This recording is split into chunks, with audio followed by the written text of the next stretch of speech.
Sri Chaitanya Charitamrita is the postgraduate study of Krishna consciousness, and here, beginning in this particular chapter, there is a glorification of the transcendental service attitude of the gopis. And the transcendental service attitude of the gopis, the love that the gopis have for Krishna, enable them to experience Krishna to the highest degree.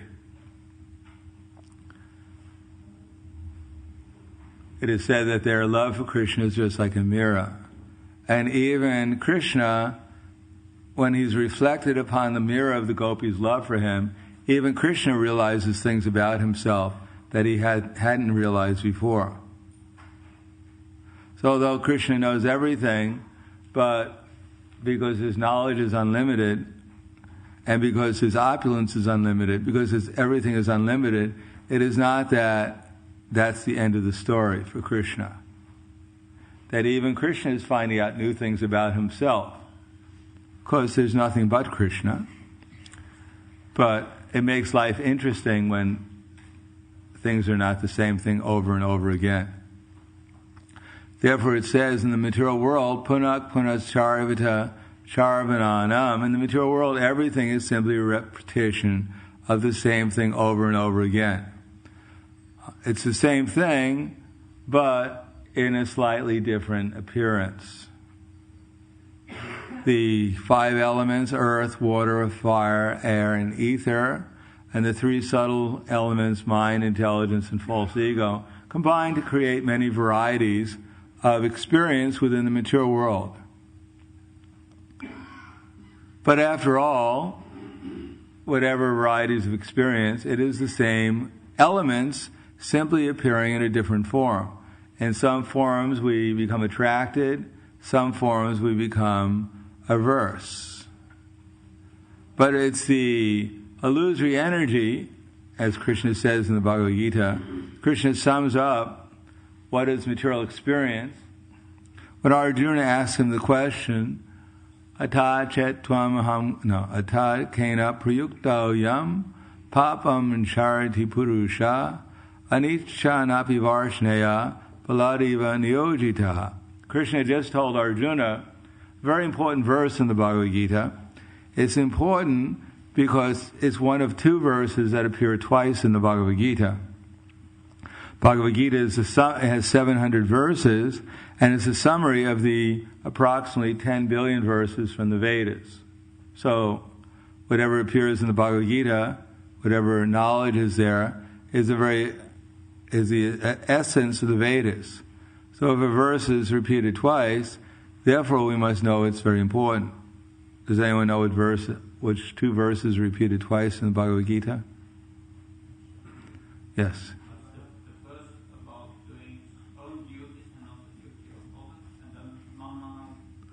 Bhavamad Bhakto. Yes. Shreyan swadamo viguna paradharmat swanustitat. Shvedame nididakshayam paradharmo bhavaha. It is better to perform one's own duty than to perform anyone else's duty. Prescribed duties according to one's nature are never affected by sinful reaction, but to follow someone else's duty is dangerous. In other words, generally speaking, in the modern society, people have no idea what their duty is. They think their duty is to make money and spend it for sense gratification. Their wife tells them that their duty is to buy a 3D television. They think that's their duty. And then try and pay off their credit card so they don't repossess the television. But that's not the ultimate duty of life. Duty of life ultimately is to get free from the material consciousness and to come back to the platform of our original consciousness. That's our prime duty of life. And to achieve that, Krishna has created a system, as he says, Chatura Vanyam Ayashyastam Guna Karma Vibhagashaha. It is a scientific system by which the necessities of life can be fulfilled. And after all, there are really not that many true necessities of life. Some food, some shelter, some proper relationships, and some protection. Modern society has made it very complicated, and so one has no time to even eat food, or to have relationships with people, or to have proper protection, or to have proper shelter. They're working so hard just for the sake of working hard. Of course, they think they're enjoying, because otherwise, when someone thinks they're not enjoying, then they wouldn't bother working so hard. But they think they're enjoying, but actually what they're doing is just suffering. Suffering in the sense that even their enjoyment is suffering. When they see that their football team is able to defeat the other football team, what they're really enjoying is not so much enjoyment, they're enjoying the other team's suffering. The fact that we won. What did we win? We won that the other team lost. Therefore, Krishna says that one should find out what this body is meant for, what we're supposed to do with it. The idea of doing that is so that we can fulfill our obligations of life and not become entangled by our activities. And then Krishna explains that Arjuna says, well, even if one knows what his duty is, and he knows that if he performs it, he won't become entangled in material existence, he might make progress towards liberation, but still one doesn't follow his duty. Because this word duty is not very much appreciated, because people think, oh, duty means to get up every morning at 8 o'clock to go to my work. That's my duty. My duty is to take out the garbage, that's what I was told. So that's not what duty means. Real duty means to act according to one's psychophysical nature for the sake of the Supreme without attachment to the result. So Arjuna says, well, even when it's sincere, he knows what his duty is, according to the Vana and Ashram system, or according to what we know is Swadharma. There are two types of Swadharma, that according to one's psychophysical nature, and that's found within the Vana and Ashram system. And then there's Swadharma, spiritual Swadharma, based upon our existence as a spiritual soul. Even we know what our Swadharma is, still we don't do it. So what's the reason? So Krishna is not very romantic. He doesn't say Arjuna, it's due to love, romance. Inspiration. Someone is inspired to do what he feels like doing. He wants to be free. He wants to follow his creative inspirations. No, Krishna just says, Kama Esha, Krodha Esha, Rajaguna, Samudbhava, Mahashano, Mahapatma, Vidyanam, Ihavarinam. He says it's lust. It's not love, it's not creativity, it's not inspiration, it's simply lust. Of course, this will not be very much appreciated, that my love for my team, my football team, my love for my wife, and even my love for my dog, if it's not properly directed, it's not really lust, but it's love, it's actually lust. And then Krishna explains, well, what's wrong with lust? Everyone needs a little lust, just like a little salt on the food is very nice. So a little lust goes, a long way. Especially in modern society, if people are not lusty, they become very disturbed. It's not like when they're not lusty, they're peaceful. No, when they're not lusty, that's when they become the most disturbed. I'm getting old, I'm not lusty anymore, what to do? Well, here's a pill, here's an operation, here's something to make you lusty again. So when you're 90 years old, you can have your girlfriend. your 89-year-old girlfriend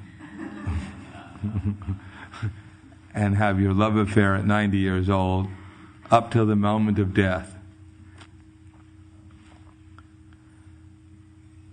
So Krishna says that this lust has some aspects which are not very positive.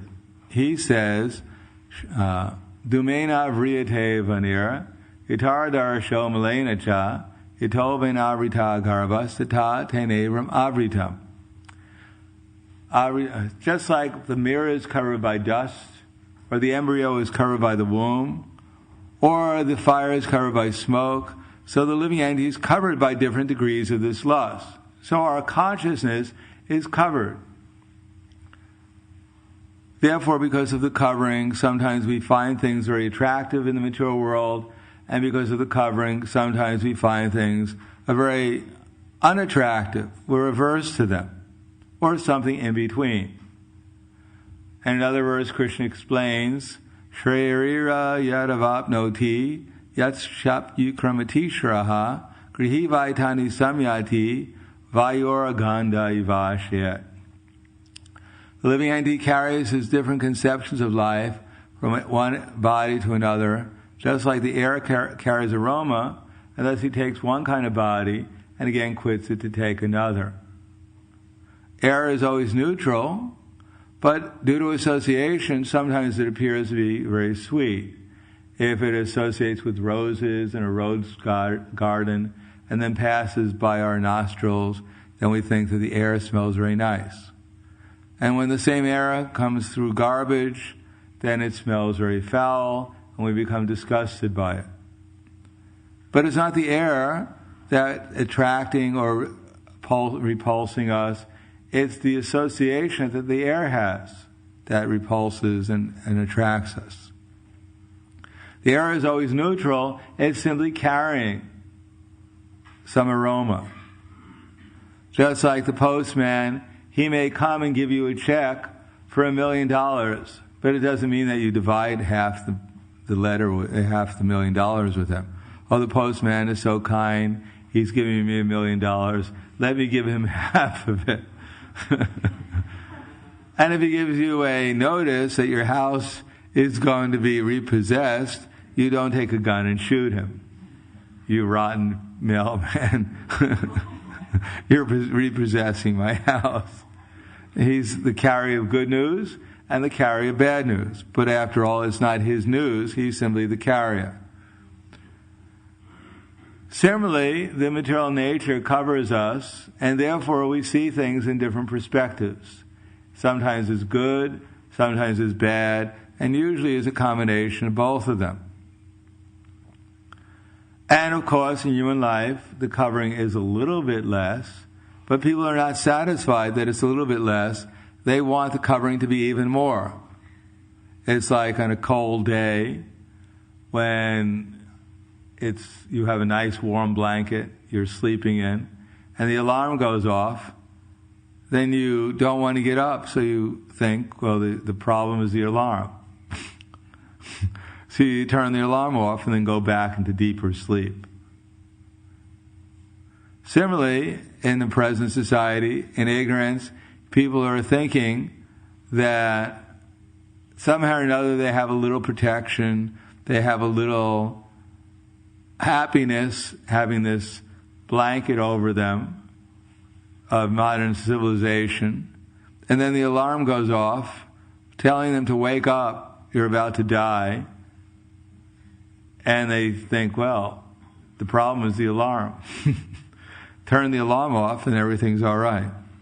I can go back to sleep. So this is due to the covering of the illusory energy telling us to go to sleep, and we're very much inclined. Yes, everyone's telling us, stay asleep, don't wake up, and be different from everyone else. Go back and be an animal, and then you don't have to worry about all these alarms going off. Just like a bear can sleep for 6 months, no one will wake up the bear.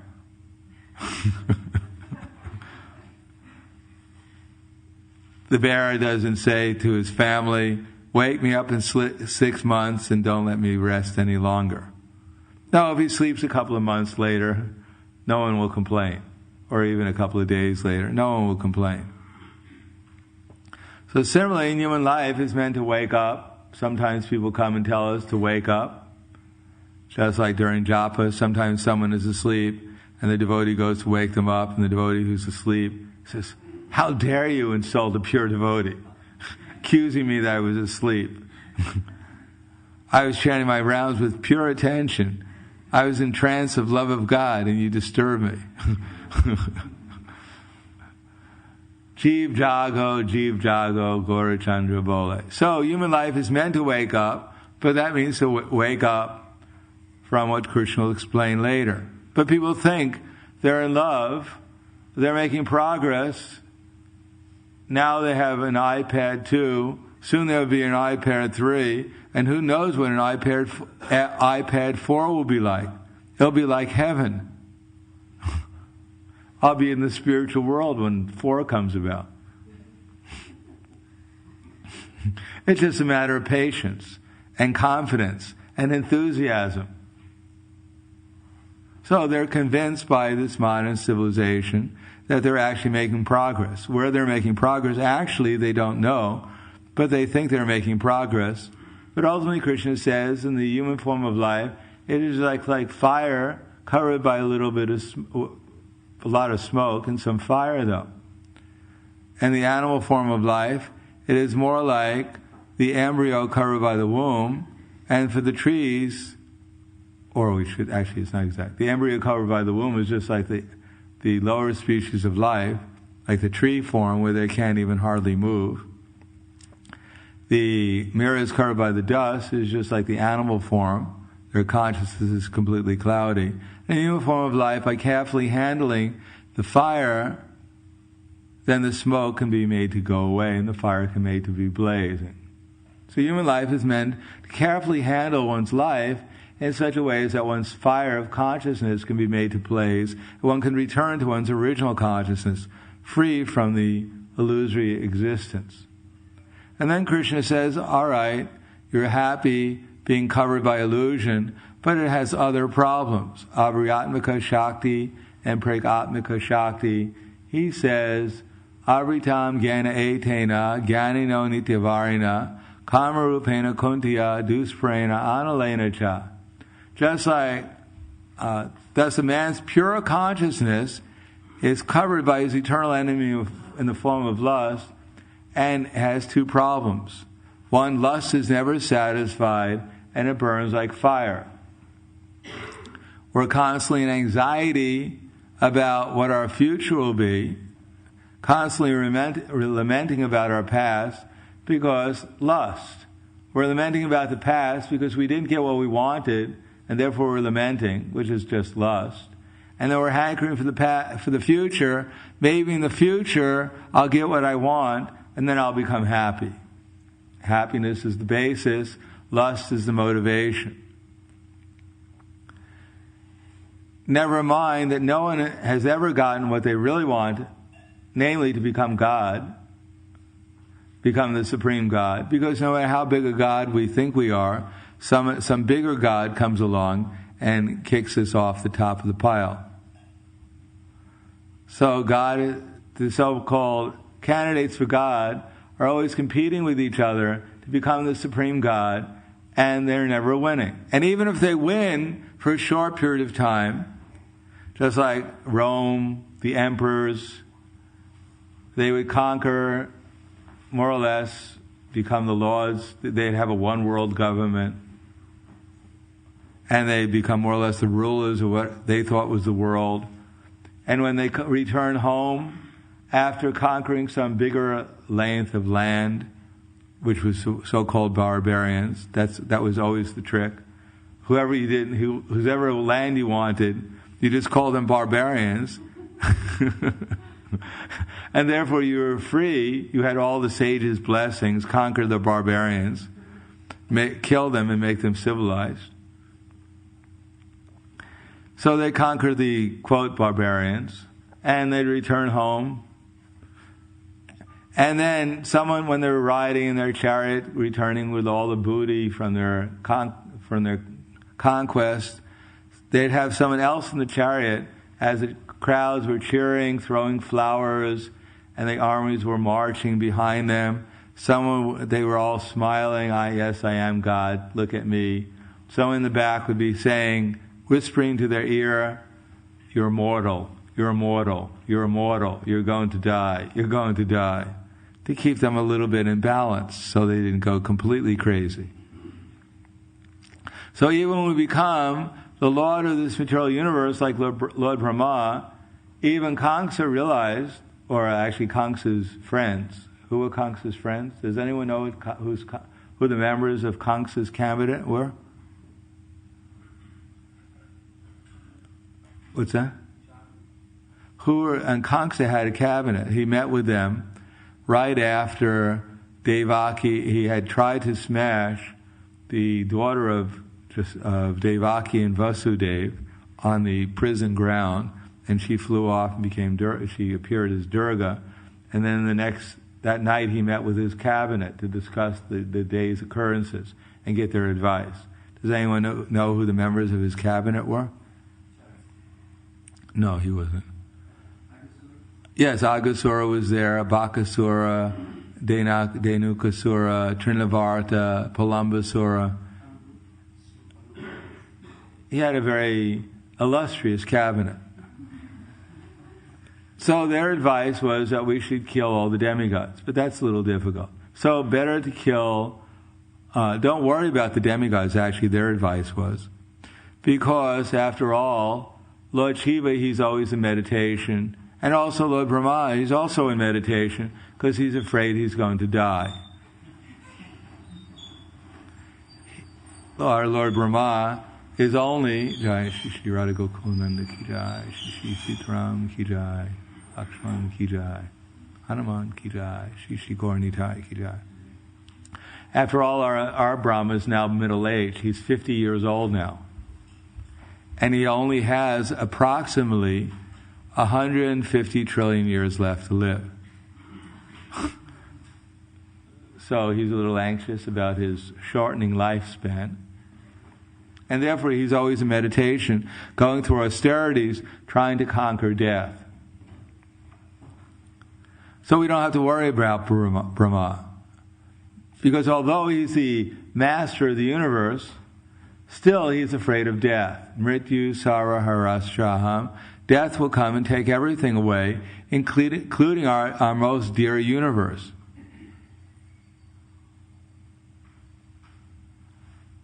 Therefore, death is the conqueror of everything. Although we may try to conquer things in the material world and feel ourselves becoming increasingly greater controllers and enjoyers of the material energy, but after all, ultimately death controls everything and takes whatever we've done away.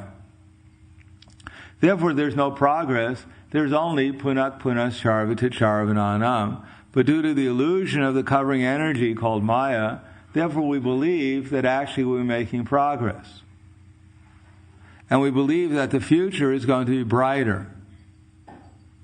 Although, one in such a consciousness, for them generally, because they don't perform their real duty to become free from the coverings of material energy, they serve the dictates of the material energy, their future is a lot darker. So they're being impelled by the energy called lust, anger, greed, illusion, madness, envy, and it's burning them.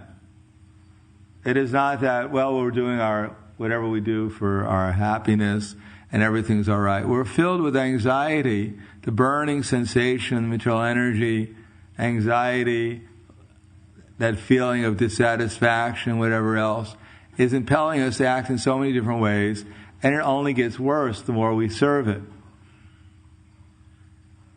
Yan maitu nadi grihamedi sukham hitucham kanduyanena eva dukkha dukkam.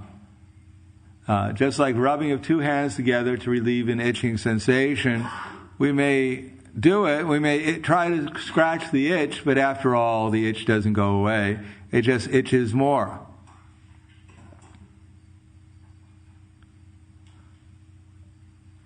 Therefore, Krishna says, Kandutivat manasitam manasijam vishaya dhiryat. One who can learn to tolerate these urges of the senses, or tani sarvani samyamya yukta sitamapara. One who can restrain his senses from the objects and tolerate them and fix his consciousness upon me is known as a man of steady intelligence. So we're trying to come to that platform of becoming steady in our intelligence so that we can actually see what's going on. Not that we're simply being directed for the same thing over and over again. Something appears to be beautiful for a moment, and then after some time we become repulsed by it. Something that we become repulsed by, then after some time, if our friends convince us, then we think, oh, that's very good. Someone goes to a party, for the first time they drink some alcohol. It's like drinking some kind of alcohol. It tastes like alcohol. And therefore they throw up, they vomit, they become sick, and they think, oh, never again. But their friend said, what a fantastic time we had, right? That was great. Let's do it next Friday too. And because your friends are telling you it was great, you think, wow, I've never had such a happy time throwing up and vomiting. That alcohol that tasted like alcohol, that was great. Maybe I'll drink some gasoline tomorrow next time. So due to our association, we become bewildered, and the very things that we're averse to, we somehow or another, by conditioning, we become accustomed to them, and we actually become hankering after them. So here, following that duty, in the next verse, Krishna says, Indriyani mano buddhir asyadishtanam uchate etera vimohat yat yesha jnanam avrityade jnanam Indriyani mano buddhir asyadishtanam uchate etera vimohat yat yesha jnanam avrityadehinam. Thus, a man's pure consciousness is covered by his eternal enemy. The senses, the mind, the intelligence are the sitting places of lust, which veils the real knowledge of the living entity and bewilders him. So one should actually try to find out what the root cause of our problem is. And here Krishna says it's due to bad association. Because in bad association, we hear the glorifications of things which are actually not worthy of glorification, which will actually entangle us. The modern civilization is based upon glorifying lust, anger, and greed, with a heavy emphasis upon greed. The very heroes of modern society are not pious people who are trying to escape material illusion. They're the most impious people who are trying to become the most absorbed in material illusion. And the way they're doing it is they've learned the control of how to put everyone else into an illusion, that by serving their lust, anger, and greed, they become free to enjoy in the material world. They're the ones who are advertising, smoke this cigarette, drink this alcohol, buy this product, and then you'll be happy and free forever.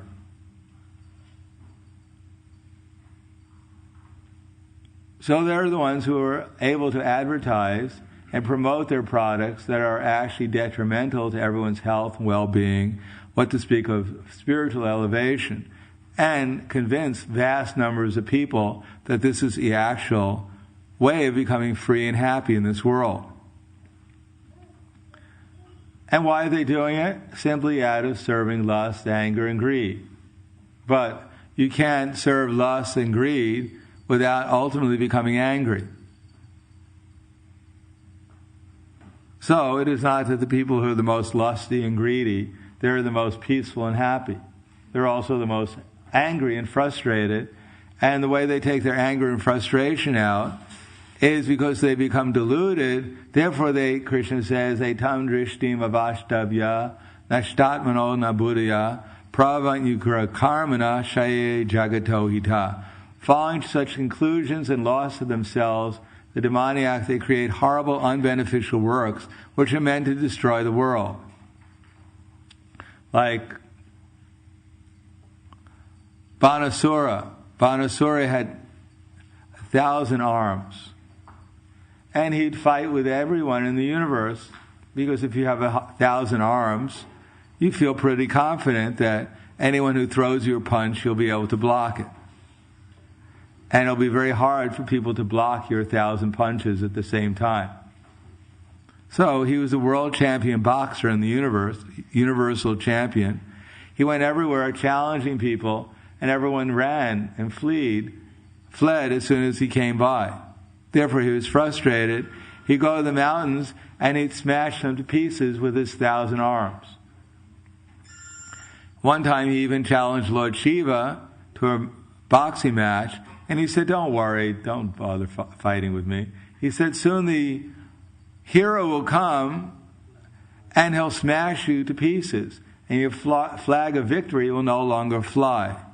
So did Banasura become anxious and depressed? No, he became elated. Finally, I'm going to have a good match.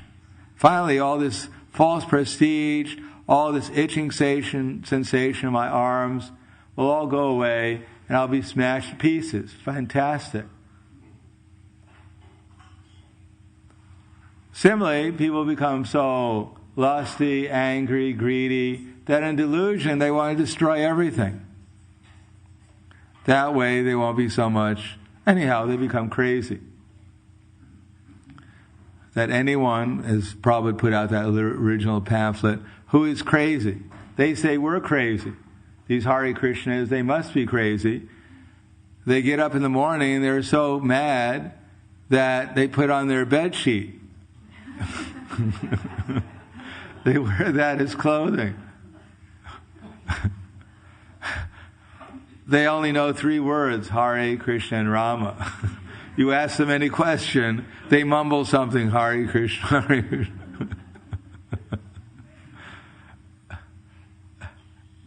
And they're so hungry because they have nothing to eat that when they're on the street they just jump up and down and smile because they're completely mad out of hunger because they have no good occupation.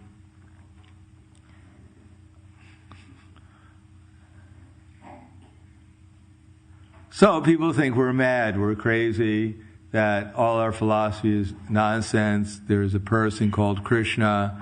He's a cowherd boy in Vrindavan, and he breathes, for his pastime, he breathes out universes. When he's not herding cows, he's breathing out universes. And on this in-breath, everything disappears. And of course, he lies on a snake.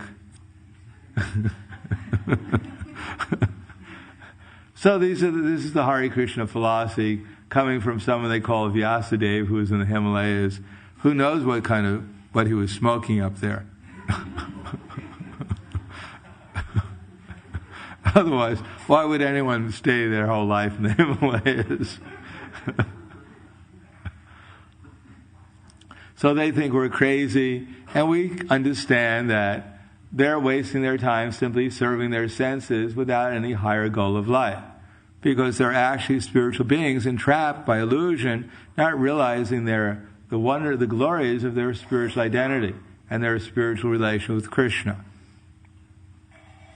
Therefore, hearing these glories of material sense gratification, naturally you hear it over and over again, the mind becomes attracted. There must be something in it, otherwise why did so many people buy it? And of course, all the reviews for the products are always very, this product is a bunch of junk. This Apple product or whatever it is just a piece of junk. It won't bring you any permanent happiness. You're just wasting your money. You should be chanting Hare Krishna. You'll never see a review like that. If you do, that would be the last review for that reviewer. No, it's always, there may be something wrong with it, but after all, if 5 million people buy it, it must be great. If all the goats enter into the slaughterhouse, there must be something in there for the goat family. I should go in there too.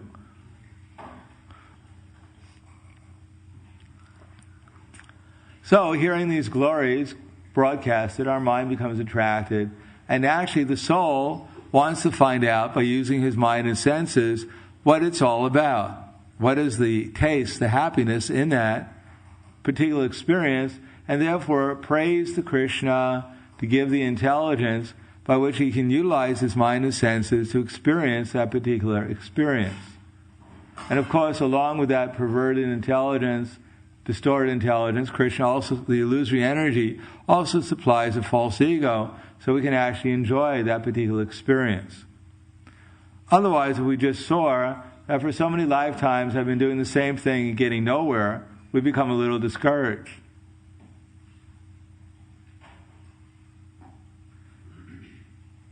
Otherwise, we thought, oh, I've suffered so much and I'm disgusted. Just like the devotees, they come to the Hare Krishna movement because they're suffering from trying to enjoy the senses. And when they come, suddenly they're in an ashram, they can't enjoy their senses anymore. At least in the beginning, there was no internet. There's nothing you could do to enjoy the senses. The only thing you could do is maybe the ultimate happiness at that time was to take a little extra maha, try to break into the maha cabinet and steal the maha. Or on the Sunday feast, take a few extra sweets for the rest of the week. Because the rest of the week often was just the same thing over and over again. There was hardly any enjoyment of the senses. Therefore, the devotees had no other choice but to focus their mind upon Krishna, and because they were following the regular principles, more or less, at least externally, therefore a lot of the distress went away.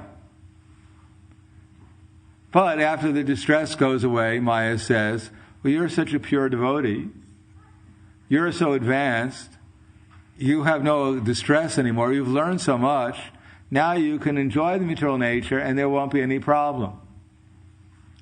So then they leave the movement and they think, well, now I've learned how to distribute paintings, I have my occupation, my duty. They gave me that duty when I was in the movement, selling candles or paintings, now I can make a living. Everything's all right, and I can follow three of the regular principles, and there won't be any problem. I won't eat any meat or fish or eggs, and everything will be all right. The three regular principles.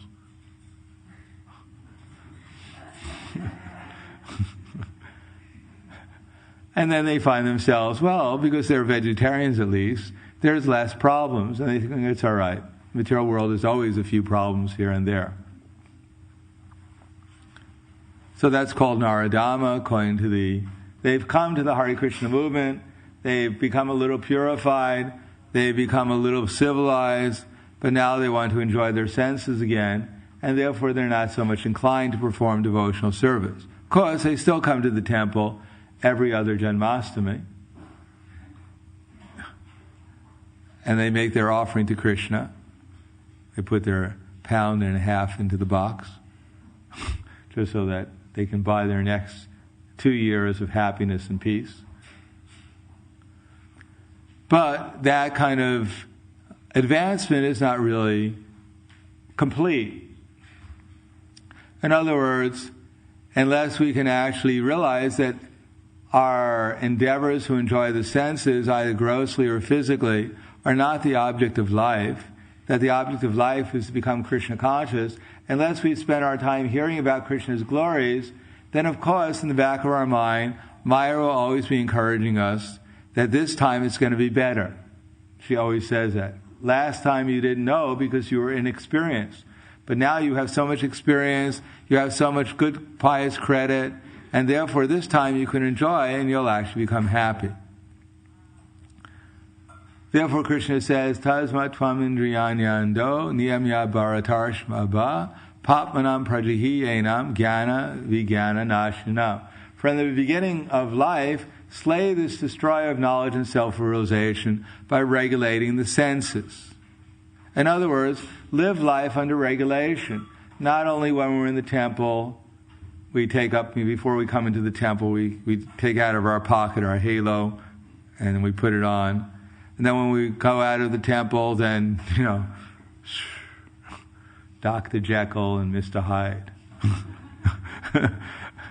Now I'm, before I was a humble whatever I was in the temple, and now I'm something else. No, we have to regulate our senses all the time. Remember that super soul, he knows if we're good, bad or good, so be good for goodness sake. That he's the super Santa Claus. He not only comes on Christmas, but he's with us all the time. And we can find out what he has to tell us because he's already spoken in the Bhagavad Gita, and his servants keep on reminding us about it.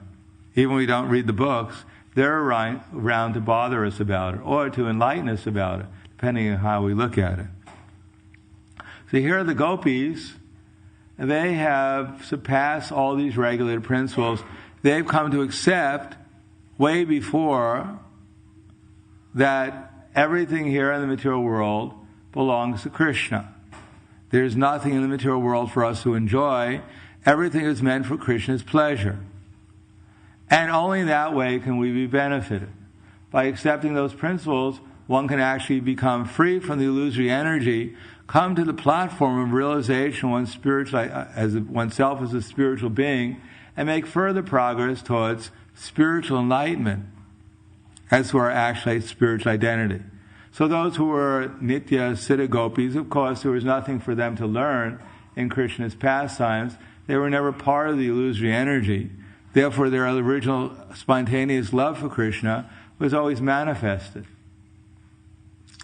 But those who are the others, the Munichari Gopis, those who are the Rishi Chari Gopis, and other types of gopis who had come from the material energy, who were elevated to engage to participate in Krishna's pastimes, they had already accepted the regular principles. They didn't just put on saris.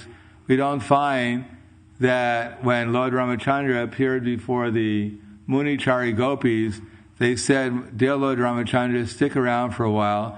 We're all going to put on saris and dance with you." That wasn't, or we're going to sit here and think of your Krishna's pastimes. No, they followed the principles that elevated them beyond the material conception, and therefore they came to the platform realizing their spiritual identity, and were able to participate as gopis in Krishna's pastimes. It said that famous verse, that after many lifetimes of pious activities, that these cowherd boys are now playing with Krishna in his pastimes. That which is realized by the impersonalists is Brahman, that which is realized by the persons following the system of karma yoga as the Lord Vishnu, that was Mother Jasoda was worshipping as a little boy. These cowherd boys are now participating in Krishna's pastime because they were following principles of regulation by which they became purified and elevated after many lifetimes. Therefore, although it may seem rather, let us judge, the gopis are really so happy, they're enjoying so much with Krishna, there's Krishna, he's playing on his flute with Srimati Radharani, let me imitate the gopis in some way or another, and therefore I'll become a gopi also. There was that famous, what was labeled as the Gopi Bhava Club. Just like other people had a Mickey Mouse Club, so the Hare Krishna movement had their Gopi Bhava Club. They'd only read from Prabhupada's books about the pastimes of Krishna with the gopis. Because it is one verse that said, by hearing about Krishna's pastimes with the gopis, then whatever lust remains will become purified. So they took that verse and they'd only hear about those pastimes. And they had a male Gopi Bhava club and a female Gopi Bhava club. So Prabhupada was not very pleased that these devotees were reading his books in that way. He asked the devotees, have the men put on saris yet? And he said that they have to stop this or else they have to leave the movement. Because this is Sahajiism. It'll spoil the whole preaching movement. The preaching mission, which is actually our main regulation this age, the main thing for Chaitanya Mahaprabhu, is somehow or another utilize one's body, one's life, one's words, one's wealth, somehow or another utilize some aspect of our energy in the service of the Sankirtan movement. That's the only duty in this age. And if one doesn't follow that regulation under superior guidance and simply takes up a new way of doing things, concocts a method, then one, as Prabhupada, in response to that verse, he said they won't become purified by their method, they'll become putrefied. So it is not just by hearing the gopis' pastimes with Krishna we'll become purified. We have to come to the platform by which we can understand, in truth, by experience. We have to follow the principles in such a way, especially expanding the Sankirtan movement and participating in it, in such a way become purified, by which we're able to experience what the gopis' pastime, what the mood of the gopis actually are, that of unalloyed service. The basic principle of material existence is the perverted reflection of dasaras. So unless we can correct that perverted reflection of dasaras, there is no possibility of understanding any higher relationship. But once that perverted reflection of that attitude of trying to enjoy the senses rather than utilize them in Krishna's service is corrected, then by hearing Krishna's pastimes with the gopis, then we'll become spontaneously attracted to engage in such attitude of service towards Krishna in that same mood. Or if we hear about Krishna's pastimes on the battle of Kurukshetra, we'll also become spontaneously attracted to serve Krishna in the same mood that Arjuna served Krishna. In other words, it's the mood of service that actually purifies us, that we have to take up in a practical way.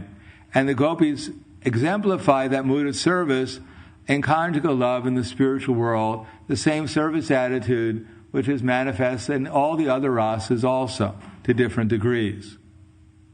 So it's in our particular position, we're not about to become cowherd boys or cowherd girls or cows or even blades of grass in the spiritual world. We have no access to that. But we can become servants of Chaitanya Mahaprabhu's mission in this world, and that way our life will become perfect. So I'll stop there. Any questions?